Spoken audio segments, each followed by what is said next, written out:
जब ये आए थे हुकूमत में पेट्रोल 87 रुपये लीटर था, आज ये तकरीबन 160 रुपये फी लीटर हो गया है। और फिर ये कहते हैं जी महंगाई जो है ना सिंध हुकूमत कंट्रोल नहीं करती है। बिजली की कीमतें तुम रोज़ाना बढ़ाओगे, पेट्रोल की कीमतें तुम रोज़ाना बढ़ाओगे, डीजल को तुम रोज़ाना महंगा करोगे, गैस तुम महंगा भी करोगे और लोगों को दोगे भी नहीं, डॉलर की कीमतें तुम आसमान पे पहुंचाओगे और फिर कहोगे कि जी महंगाई जो है वो सिंध हुकूमत रोकती नहीं है। मैं समझता हूं कि जिस तरह ये हर इशू से लोगों की तवज्जो हटाने के लिए एक नॉन इशू खड़ा कर देते हैं, इस मरतबा फिर कोई ना कोई ड्रामा आप देखेंगे कि आजकल में खड़ा हो जाएगा और फिर लोगों की तवज्जो इस 6 रुपये फ़ी यूनिट बिजली के बिल में जो इजाफा हो रहा है उससे भी हटा दी जाएगी। मैं ये समझता हूँ कि जहाँ तक महंगाई चली गई है, जहाँ पेट्रोल की डीजल की कीमतें चली गई हैं, जहाँ पर बिजली और गैस की कीमतें जा रही हैं, जहाँ पर डॉलर की कीमतें जा रही हैं, इस कौम के लिए ये ज़रूरी है, इस मुल्क के लोगों के लिए ज़रूरी है, इस मुल्क के गरीबों के लिए ज़रूरी है, इस मुल्क के उन किसानों के लिए जिनको खाद नहीं मिल रही है, जिनकी फसलें तबाह हो गई हैं, उनके लिए ज़रूरी है कि वो 27 फरवरी को चेयरमैन पाकिस्तान पीपल्स पार्टी बिलावल भुट्टो जरदारी के मार्च में शरीक हों और इस नालायक हुकूमत से छुटकारा दिलाने के लिए बिलावल भुट्टो जरदारी के हाथ मजबूत करें। जब तक ये नाअहल हुकूमत रहेगी इसी तरह हर महीने पेट्रोल महंगा होगा, हर महीने बिजली महंगी होगी, हर महीने दालें महंगी होंगी, हर महीने सब्ज़ी महंगी होगी, हर महीने दवाएं महंगी होंगी और हर महीने लोगों की ज़िंदगी जो है वो मज़ीद अजीरन होती जाएगी। ये हम सब की जिम्मेदारी बनती है कि हम आगे बढ़ें और बिलावल भुट्टो जरदारी साहब के हाथ मजबूत करें। इन्होंने इमरान खान जो हैं वो अक्सर बताते हैं ना मईशत बहुत अच्छी हो गई, FBR ने ये काम बड़ा अच्छा कर लिया और लोगों ने गाड़ियाँ बहुत ले ली, लोगों ने मोटरसाइकिलें बहुत ले ली। फिर वो मवाजना करते हैं जी पिछले साल में इतनी हुई थी, इस साल में इतनी हुई है। सिर्फ एक चीज़ का मवाजना नहीं करते। इस साल जो 7 महीने गुजरे हैं फाइनेंशियल ईयर के, उसमें उन्होंने पेट्रोल के ऊपर जो टैक्सेस लगाकर लोगों से पैसे निकाले हो मेरी आपकी जेबों से, वो 287 अरब रुपए हैं और इसमें भी बड़ी तरक्की हुई है। पिछले साल जो 7 महीने थे उसके मुकाबले में 72% जो है वो ज़्यादा टैक्सेस लगाएं इन 7 महीनों में इस हुकूमत ने। और कहते ये हैं कि हम तो बड़ा एहसान कर रहे हैं, हमने GST जो है वो कम कर दी है, ज़ीरो कर दी है और हम कुछ नहीं कर रहे। दूसरी तरफ IMF के साथ जो उन्होंने मुआहदा किया है, IMF के हाथों में जो गिरवी रखा है स्टेट बैंक को और पूरी हुकूमत को, उनके साथ वायदा ये किया है कि हर महीने 4 रुपये पेट्रोलियम डेवलपमेंट लीवी जो है वो पेट्रोल की कीमतों में बढ़ाई जाएगी और ये 30 रुपये की जाएगी। ये भी वादा है कि 30 रुपये जब तक नहीं हो जाएगी हर महीने 4 रुपये हम इसमें बढ़ाते जाएंगे। जहाँ ये अवाम दुश्मनी हो रही हो, जहाँ ये गरीब दुश्मनी हो रही हो, जहाँ ये ज़िंदगी लोगों की अजीरन करने के इक़दाम हो रहे हों, वहाँ पर ये ज़रूरी हो जाता है कि इस हुकूमत को हटाने के लिए लॉन्ग मार्च जो कराची से जिसका आगाज़ हो रहा है, लोग उसमें शरीक हों। पाकिस्तान में ये मुख्तलिफ़ ज़िलों से होता हुआ आएगा, जहाँ जहाँ से गुज़रे लोग इसमें शामिल हों और इमरान खान की हुकूमत को ख़त्म करने के लिए बिलावल भुट्टो जरदारी का साथ निभाएं, उनका हाथ बटाएं, उसके हाथों को मजबूत करें। और मुझे फ़ख्र है इस बात पर कि पाकिस्तान पीपल्स पार्टी वो वाहिद जमात है पूरे मुल्क में जो इस वक्त गरीबों की बात करती है, जो महंगाई के ख़िलाफ़ बात करती है, जो पेट्रोल महंगा हो जाए तो आवाज़ उठाती है, जो लोगों को गैस न मिले तो उस पर आवाज़ उठाती है, लोग जब किसानों को खाद न मिले तो आवाज़ उठाती है, लोगों को बेरोज़गार किया जाए तो उस पर आवाज़ उठाती है, मिनिमम वेज अगर उसको अदालतें रोक दें तो उस पर आवाज़ उठाती है। कोई और जमात इस वक्त मुल्क में ऐसी नहीं है, कोई लीडर इस मुल्क में ऐसा नहीं है जो आवाम के इशूज़ पर बात कर रहा हो, आवाम के मसाइल को हल करने की बात करता हो, नालायक हुकूमत की आवाम दुश्मनी पर खुलकर बात कर रहा हो। तो मैं ये समझता हूँ कि इंशाअल्लाह ताला अल्लाह ने चाहा 27 फरवरी को जब हम कराची से निकलेंगे और जब तक हम इस्लामाबाद पहुँचेंगे, इमरान खान न्याजी की जो नालायक नाहल वफाकी सिलेक्टेड हुकूमत है उसका ख़ात्मा होगा। और जब तक ये हुकूमत रहेगी लोगों की महंगाई से जान नहीं छूटेगी, बेरोज़गारी इस मुल्क में ख़त्म नहीं होगी।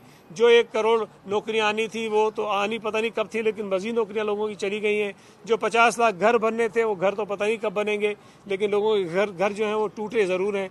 तो मैं गुजारिश करना चाहता हूँ शहरियों से पाकिस्तानियों से, गरीबों से, मजदूरों से, किसानों से कि बिलावल भुट्टो ज़रदारी का साथ दें। सर, बिलावल भुट्टो जब कराची से एक एक करके इस तहरीक के नतीजे में अगर इस हुकूमत से छुटकारा मिलता है और आपको हुकूमत मिल जाती है तो आप समझते हैं कि आप लोग में इतनी कैपेसिटी है कि इन सारे बहरानों पर काबू पा लेंगे? देखें, पाकिस्तान पीपल्स पार्टी के एक मिसाल मौजूद है हमारे पास। 2008 से लेकर 2013 तक जब पीपल्स पार्टी की गवर्नमेंट थी तो आपके इल्म में है कि उस वक्त बैनुल-अक़वामी मुआशी बहरान था। इस दुनिया की जो बड़ी बड़ी मईशतें हैं वो डूब रही थी और फिर उस पर यह हुआ कि पाकिस्तान में शदीद तरीन सैलाब आए, फिर एक साल बाद पाकिस्तान में शदीद तरीन बारिशें हुई, तो आपका इंफ्रास्ट्रक्चर तबाह हुआ, आपकी फसलें तबाह हुई, आपकी मईशत के ऊपर दबाव था। पेट्रोल जो था बैनुल-अक़वामी मार्केट में $148 फी बैरल हो गया था, आज वो $90 है, इतना हो गया था। लेकिन उसके बावजूद भी पाकिस्तान पीपल्स पार्टी की हुकूमत ने पाकिस्तान की मईशत को सहारा दिया, पाकिस्तान के लोगों की तनख्वाहों में, मजदूरों की तनख्वाहों में इजाफा किया, पाकिस्तान के मजदूरों को सरकारी इदारों में मालिक बनाया और जो इस मुल्क की जो ज़रूरी मईशत है उसमें भी जो तरक्की पीपल्स पार्टी के दौर में हुई थी वो आज तक नहीं हुई। जो हमने प्राइसेस बढ़ाई गंदम की, शुगर केन की, उसकी वजह से हमारा किसान जो है वो खुशहाल हुआ। तो पीपल्स पार्टी ने माजी में ये साबित किया है, ये प्रूव किया है कि अगर हमारे पास हुकूमत हो तो हम इतने बहरानों के बावजूद भी इस मुल्क के लोगों की खिदमत कर सकते हैं और लोगों के मसाइल कर सकते हैं। सर, जब पीपल्स पार्टी लॉन्ग मार्च लेके कराची से इस्लामाबाद पहुंचेगी तो क्या ये लॉन्ग मार्च एक धरने की सूरत इख्तियार करेगा और हर सूरत ये यकीनी बनाया जाएगा कि इमरान खान की हुकूमत से जब तक छुटकारा हासिल नहीं होता तो पीपल्स पार्टी यहाँ पर शामिल रहेगी? और क्या पीपल्स पार्टी के साथ दीगर जो सियासी जमातें हैं वो भी साथ देने को तैयार हैं? क्योंकि आपकी मुलाकातें तो जारी हैं, या ये हाल पीपल्स पार्टी का आप मौलाना के 2018 के मार्च जैसा होगा कि मौलाना आके अकेले बैठे इस्लामाबाद और आप पीपल्स पार्टी भी इसी तरह अकेले आए? देखें, पाकिस्तान पीपल्स पार्टी ने इस लॉन्ग मार्च का ऐलान तनतना किया था और पीपल्स पार्टी ने ही ये मार्च करना था। कुछ सियासी जमातों से चेयरमैन साहब की मुलाकात हुई है, वो दावत सबको दे रहे हैं, जो आना चाहेगा हम उन्हें वेलकम करेंगे।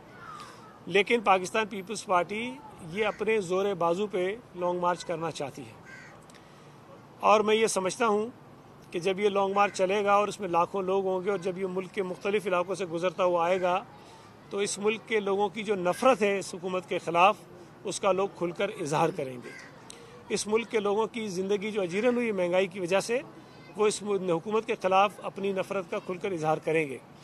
मुझे आज एक ट्वीट मैंने देखा, वो जो हमारे इंफॉर्मेशन मिनिस्टर साहब हैं उनका, वो कहते हैं कि शायद जो ऑस्ट्रेलिया की टीम आ रही है उसका दौरा जो है उससे मुतासर हो सकता है।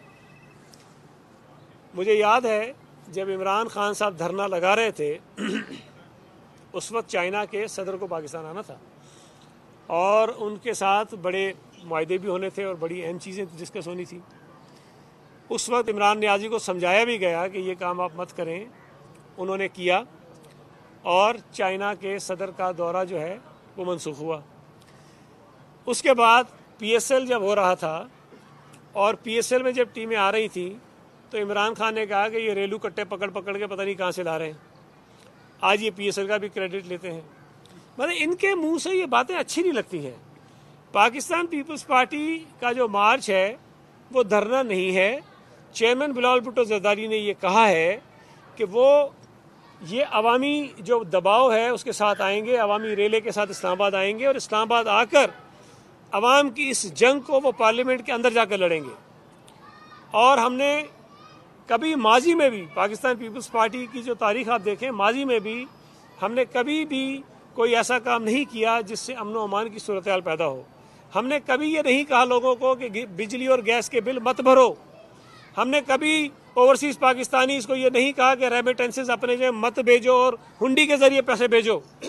हमने कभी पाकिस्तान के लोगों को ये नहीं कहा है कि आप पाकिस्तान के टैक्सेस अदा मत करो। ये तमाम की तमाम जो सिविल नाफरमानी की बातें थी वो इमरान खान न्याजी करता रहा है। हमने कभी किसी पाकिस्तान पीपल्स पार्टी के वर्कर को नहीं कहा कि तुम पुलिस को जाके जो है वो जूते मारो या लाठियाँ मारो। हमने नहीं कहा कभी कि IG तुम्हें मैं इस चौक के ऊपर लटकाऊंगा। हमने थाने पर हमले करके अपने वर्करों को नहीं छुड़ाया। ये तमाम जो काले करतूत हैं, जो हमारी पाकिस्तानी सियासत के ऊपर दाग और धब्बे हैं, वो पीटीआई के हैं। तो मैं ये समझता हूँ कि जब ये वजीर साहब ट्वीट करते हैं ना, तो अपने माजी को देख लिया करें। वो अलग बात है कि उस वक्त वो शायद पीटीआई में नहीं थे, लेकिन बहरहाल ना होने का मतलब ये नहीं है कि पीटीआई के माजी को वो भूल जाएं। तो पीटीआई के जो काले करतूत हैं, जो इमरान खान ने इस मुल्क की मईशत को नुकसान पहुंचाया था, जो इमरान खान ने पाकिस्तान की जो खारजा पॉलिसी थी उसको नुकसान पहुंचाया था, उसको जरा वो देख लिया करें। साहब ये बताइएगा, तीन अदवार से आप लोग तसल्सल के साथ हुकूमत कर रहे हैं सिंध में, और अभी इस टाइम सूरत हाल ये है कि कराची में बदअमनी का जो हाल है वो आपके सामने है। जो है हमारे साफ़ी एक और जो है वो उसमें शहीद हो गए हैं, और सिर्फ एक साफ़ी नहीं बल्कि दर्जनों लोग जो है वो रोज़ाना की बुनियाद पे वहाँ पे इन वारदातों में अपनी जान गंवा रहे हैं। तो क्यों इसमें आपको इतना मौका मिला है, आपको इसके ऊपर क्यों आप ओवरकम नहीं कर सके?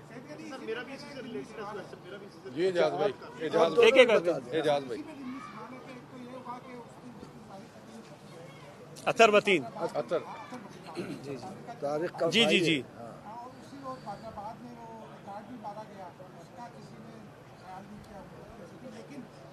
मुझे याद है कि रेंजर्स को जो इख्तियारात दिए गए थे उसमें स्ट्रीट क्राइम्स का मसला भी शामिल था, और गुज़िश्ता साल रेंजर्स ने यह क्लेम भी किया था कि इतने % कमी आई है। तो क्या अब रेंजर्स एक्टिव नहीं है स्ट्रीट क्राइम के खिलाफ? ऐसा क्यों हो रहा है कि कराची में क्राइम रेट कम नहीं हो रहा, और आपने उसको तस्लीम भी किया? तो सर इसमें अब केस में अब तक क्या प्रोग्रेस हुई है वहाँ पर, क्योंकि सूबे में आपकी हुकूमत है, कोई गिरफ्तारी भी अमल में आई है या कि नहीं, और क्या ये बात सिर्फ बयानात तक ही महदूद रहेगी कि करार वाकई सजा दी जाएगी, गिरफ्तार किया जाएगा? इस हवाले से बताइए। देखिए, जो पहली बात थी कि पाकिस्तान पीपल्स पार्टी का ये तीसरा दौर हुकूमत है सूबा सिंध में, तो मैं आपसे सिर्फ ये गुजारिश करूँगा कि मवाजना किया जाए उस वक्त की पुलिस से जब पीपल्स पार्टी हुकूमत में आई थी और आज की पुलिस से, तो आपको ज़मीन आसमान का फ़र्क उसमें महसूस होगा। 2008 में जब हम हुकूमत में आए थे तो उस वक्त कराची शहर में पुलिस के वो दिलेर जो ऑफिसर्स थे जिन्होंने कराची में अमन कायम किया था पहले, उनको चुन चुन कर कत्ल किया जा रहा था, मारा जा रहा था। कोई उनके कातिलों को पूछने वाला नहीं था, कोई उनके जो फैमिलीज़ थी, जो लवाहिकीन थे, उनसे पूछने वाला नहीं था। पीपल्स पार्टी जब हुकूमत में आई तो पीपल्स पार्टी को विरसे में इतनी डीमोरलाइज पुलिस मिली कि वो किसी भी दहशतगर्द के ख़िलाफ़ कार्रवाई करने को तैयार नहीं थी। पाकिस्तान पीपल्स पार्टी ने उनको नया हौसला दिया है, नए इक्विपमेंट्स दिए हैं, नई जान डाली है, मेरिट पे उनके जो है अपॉइंटमेंट्स किए हैं, और अच्छे ऑफिसर्स की जो है वो पोस्टिंग्स की हैं। और उस पूरे अरसे में सिंध पुलिस के बहुत अच्छे अच्छे कारनामे भी हैं कि उन्होंने बड़े बड़े केसेस जो हैं वो रिजॉल्व किए हैं, कातिलों को और दहशतगर्दों को उन्होंने पकड़ा भी है। लेकिन जाहिर है कि जब इस किस्म के वाक़यात बढ़ते हैं, स्ट्रीट क्राइम्स ख़ास तौर पे जिसकी आपने मिसाल दी, हवाला दिया है, उसकी वजह से परेशानी बिल्कुल हुकूमत को होती है, लोगों को तकलीफ़ भी होती है। लेकिन मैं सिर्फ गुजारिश ये करूँगा कि स्ट्रीट क्राइम्स सिर्फ कराची में नहीं होते हैं, स्ट्रीट क्राइम्स इस पूरे मुल्क में हो रहे हैं। मैं आज भी अखबार पढ़ रहा था, रावलपिंडी में भी शायद बहुत ज़्यादा जो है वो डकैतियाँ भी हो रही हैं, मोटरसाइकिलें भी छीनी जा रही हैं, गाड़ियाँ भी गायब हो रही हैं, और भी शहरों में हो रही हैं। लेकिन मैं जस्टिफाई नहीं करना चाहता हूँ कि जी अगर पिंडी में हो रहा है, लाहौर में हो रहा है, तो जो है वो इस्लामाबाद में हो रहा है तो कराची में भी होना चाहिए। नहीं होना चाहिए, बिल्कुल भी नहीं होना चाहिए। लेकिन बावजूद कोशिशों के, हमने बड़ी कोशिशें की, रिसेंटली जो इजाफा हुआ था उसमें अभी खातर ख्वाह कमी नहीं हुई, इस बात को मैं एडमिट करता हूँ। लेकिन ये भी मैं आपको बता देना चाहता हूँ कि इंशाल्लाह ताला आने वाले दिनों में आप देखेंगे कि उसमें कमी आएगी, और जो अतर मतीन शहीद हैं, जो हमारे साफ़ी दोस्त भाई थे, उनके कातिल पकड़े जाएंगे। पुलिस इसमें काफ़ी आगे बढ़ चुकी है, तहकीकात पुलिस की। मैं नहीं समझता कि ये मुनासिब है कि मैं यहाँ इस वक्त डिस्क्लोज़ करूँ, लेकिन मुझे 100% यकीन है कि वो जो कातिल हैं वो भी पकड़े जाएंगे, और जो पूरा उनका नेटवर्क है वो भी सामने आ जाएगा। अब इसमें सिर्फ प्रॉब्लम इतनी है कि एक जुर्म होता है, एक क्राइम होता है, उसको उसी अंदाज से देखा जाना चाहिए। अगर एक वाक़या हो जाता है तो वफाकी हुकूमत के चवल वज़ीर हों या पीटीआई की सिंध हुकूमत में अपोजिशन हो, वो फ़ौरन मुतालबा शुरू कर देते हैं कि जनाब जो है वो फेडरल गवर्नमेंट कुछ कर ले और टेक ओवर कर ले और गवर्नर लगा दे। मैं ये समझता हूँ कि अगर आपने एक एक वाक़े को बुनियाद बनाकर कुछ कार्रवाई करनी है तो सबसे पहले वफाकी हुकूमत पर कार्रवाई करनी चाहिए। दहशतगर्दी के वाक़यात खैबर पख्तूनख्वा में भी हो रहे हैं, दहशतगर्दी के वाक़यात बलूचिस्तान में भी हो रहे हैं, जिसमें हमारे पाक फ़ौज के जवान जो है वो शहीद हो रहे हैं, पुलिस की जानें जा रही हैं। तो क्या हम ये मुतालबा करें कि वहाँ की हुकूमतों को ख़त्म कर दें आप? मैं समझता हूँ कि मुनासिब बात नहीं। हमें इन चीज़ों को उसी तनाजुर में लेना चाहिए जिस अंदाज में हम किसी भी जुर्म को लेते हैं। अगर तो कहीं पुलिस की कोताही सामने आती है तो हमने उनके खिलाफ भी कार्रवाई हम करते हैं। एडिशनल आईजी कराची को तब्दील किया गया, हालांकि पहले वाला ऑफिसर भी अच्छा था, दूसरा जो लगाया गया है वो भी अच्छा है, लेकिन अगर उनके दौर में पुलिस के जो स्ट्रीट क्राइम है उसमें कोई खातर ख्वाह कमी नहीं आई तो हमने उनको तब्दील कर दिया है। हमारी कोशिश है कि उसमें कमी आए, लेकिन जिस तरह से कराची को सिंगल आउट किया जाता है वो भी मैं समझता हूँ कि तरीक़ेकार मुनासिब नहीं है। स्ट्रीट क्राइम में इजाफा होने की मुख्तलिफ वजूहत होती हैं। जो दो वजूहत सामने आ रही हैं, एक मुआशी बदहाली है, लोगों को नौकरियां नहीं मिलती हैं, महंगाई बढ़ती जा रही है, लोगों के घरों में खाने को कुछ नहीं होता, कुछ लोग इसलिए भी ये वारदातें करते हैं। दूसरी वजह जो है वो मंशियात का इस्तेमाल है। जो लोग मंशियात इस्तेमाल करते हैं वो अपनी मंशियात की ज़रूरियात पूरी करने के लिए इस किस्म के जराइम में जो है वो इस्तेमाल होते हैं और वो करते हैं। तो उनको कंट्रोल करने के लिए भी एक कम्प्रिहेंसिव पॉलिसी बनाई जा रही है कि जो मंशियात इस्तेमाल करने वाले लोग हैं, नौजवान हैं, उनको हम रिहेबिलिटेट करें ताकि उनकी जान छुड़ाएं इस मंशियात से, ताकि वो इस मंशियात का भी जो काम गलत करते हैं फिर उसके बाद वो स्ट्रीट क्राइम भी करते हैं। अच्छा सर, पीका एक्ट के हवाले से पीपल्स पार्टी या ओपोजिशन की दीगर जो जमातें हैं उनके साथ मिलकर सेनेट में या कौमी असम्बली में इस पर कोई आगे जाके एक्शन लिया जाएगा इस हवाले से, या सिर्फ प्रेस कॉन्फ्रेंस तक महदूद रखा जाएगा इस पीका एक्ट पे जिस राज? देखें, ऑर्डिनेंस को तो ज़ाहिर है बहरहाल कौमी असम्बली में भी आना है, सेनेट में भी आना है, लेकिन जो अभी हमने रिसेंटली कुछ चीज़ें देखी हैं कि अब ये हुकूमत जो है वो चीटिंग करती है, धांधली करती है, धोखा देती है और मिसयूज़ करती है सेनेट के प्लेटफॉर्म को भी, जहाँ उनकी अक्सरियत नहीं है। ये अचानक से कोई चीज़ एजेंडे पे ले आते हैं और अपने मेंबर्स को वो पहले मुतला करके बिठाते हैं। ऑपोजिशन के मेंबर्स कम होते हैं, जब तक ऑपोजिशन के मेंबर पूरे हों वो टेबल नहीं करते हैं। ऑपोजिशन के मेंबर्स अगर थोड़े बहुत इधर हो जाए तो उसको वो पास कराने की कोशिश करते हैं। तो ये जो बदनीयती है हुकूमत की, उसी को अगर इस्तेमाल करके उन्होंने कानून पास कराने हैं तो मैं ये समझता हूँ कि सिर्फ हमें नेशनल असम्बली और सेनेट का फोरम नहीं, वहाँ भी करना चाहिए, लेकिन उसके साथ साथ हमें सड़कों पर भी, गलियों पर भी, मोहल्लों पर भी, पार्लियामेंट में भी, अदालत में भी, और ख़ास तौर पे जो बिलावल भुट्टो ज़रदारी का लॉन्ग मार्च है उसके अंदर भी हमारे साफ़ी भाइयों को शामिल होना चाहिए और ये आवाज़ उठाएं कि जो साफ़ियों के ख़िलाफ़ उनकी ज़बान बंदी के लिए जो कवानीन बनाए जा रहे हैं उसको हम तस्लीम नहीं करते। सर, पर आज तक अदालत क्यों नहीं गई ऑपोजिशन? जो अपना लॉन्ग मार्च के यहाँ पर सिर्फ मार्च में यहाँ पर बैठ लेंगे भी, अगर आप बैठते हैं यहाँ पर चूँकि मार्च में पीकर कहीं मार्च है, तो अगर वो यहाँ पर आएंगे तो क्या आप उनके साथ देंगे या फिर नहीं? मैं बता चुका हूँ कि वो बैठने का प्लान नहीं है। Thank you. हुकूमत की चीटिंग के अगेंस्ट आज तक अपोजिशन कभी भी अदालत क्यों नहीं गई? किसी एक भी आइन या कानून के ऊपर नहीं? देखें, एक बहुत बड़ी चीटिंग हुई थी जब चेयरमैन सेनेट का इलेक्शन हुआ था। पहले कैमरे लगाए गए, फिर वैलिड वोट जो हैं वो जो है मुस्तरद करार दे दिए गए। वो तो अदालत में पड़ा ना केस, तो अल्लाह करे उसका फैसला आ जाएगा, जल्द अदालतें फैसला देंगी तो हम शायद और चीज़ों में भी चले जाएंगे। Thank you ji.